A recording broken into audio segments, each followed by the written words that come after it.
Friday release అయిన 6 films గురించి అయితే రివ్యూ అవడానికి వచ్చేసానండి. ఈ 6 ఫిల్మ్స్ తమిళ, తెలుగు, మలయాళ, కన్నడ, హిందీ ఇండస్ట్రీ నుంచి రకరకాల భాషలు అయితే రిలీజ్ అయినాయండి. Okay, first film Ghaati. Telugu ఇండస్ట్రీలోనే ఈ నెలలో కొంచెం పెద్ద బడ్జెట్ సినిమా అంటే ఘాటి. ఈ ఘాటి సినిమా క్రిష్ గారు హరిహర వీరమలను కూడా పక్కన పెట్టి మరీ అనుష్క గారితో తీసిన సినిమా. బట్ ఈ సినిమా ప్రేక్షకుల్ని ఆశించిన స్థాయిలో అయితే అలరించలేకపోయింది. ఎందుకంటే ఈ సినిమా ట్రైలర్ రిలీజ్ గాంచి కూడా బడ్జ్ అనేది రాలేకపోయింది. బట్ ఈ సినిమాని ఓవరాల్గా చూస్తే సినిమాలో ఒక మెసేజ్ ఓరియంటెడ్ అయితే కనిపిస్తుంది. దానికోసం గాంజా బ్యాచ్ ఎలాంటి విధానాలు చేస్తారనేది ఈ సినిమా యొక్క సబ్జెక్టు.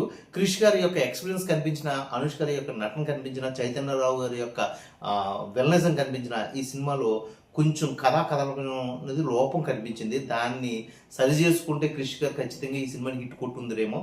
బట్ ఎనీవే దీనికి 2.5 రేటింగ్ ఇవ్వచ్చు. Okay, next Madharaasi. ఓకే, చాలా ఏళ్ళ తర్వాత మురుగదాస్ గారు శివకార్తికేయన్ గారితో ఒక సినిమా అయితే తీశారండి. ఈ సినిమా గజనీకి, తుపాకీకి మధ్య పోలికలు ఎక్కువ కనిపించడం నాకు అనిపించింది. ఈ రెండు సినిమాలని అయితే నేను కవర్ చేశాను, Ghaati and Madharaasi.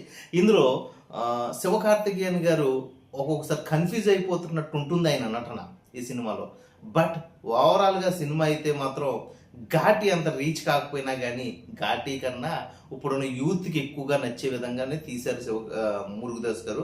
But cinema పరంగా చూస్తే మురుగదాస్ గారి సినిమాకి ఎక్కువ మైలేజ్ ఉంది అని పబ్లిక్ టాక్ అండి. ఓకే, ఈ సినిమాకి 2.75 రేటింగ్ ఇవ్వచ్చు. ఇక మూడో సినిమా, ఇది మన తెలుగు ఇండస్ట్రీలో వచ్చిన లిటిల్ హార్ట్స్ అనేసి Bengali files and Baaghi 4 and కన్నడంలో రిలీజ్ అయిన సినిమా. ఈ సినిమాల గురించి రేటింగ్ ఇవ్వడం తప్పండి, ఎందుకంటే ఒక్కొక్కటి ఒక విధానానికి చెందిన సినిమాలు కాబట్టి ఇవి మన తెలుగులో ఓవరాల్గా ఇండియాలో కూడా వీళ్ళకి అంత బజ్ రాలే సినిమాలు. బట్ వాళ్ళ యొక్క మార్కెట్లో వాళ్ళకి రేటింగ్స్ 2.75 వరకు ఇచ్చారు కాబట్టి ఈ సినిమాలను ఎవరైనా చూడాలనుకుని ఇంట్రెస్ట్గా ఉంటుంటే వెళ్ళండి, లేకపోతే ఓటీటీ వరకు వెయిట్ చేయవలసిందిగా కోరుచున్నాను. ఇదండి ఈ మొత్తం 6 సినిమాల యొక్క రేటింగు. ఇక మీరు చెప్పాలి కామెంట్స్ రూపంలో నా యొక్క వివరణ ఎలా ఉందన్నది. జై హింద్.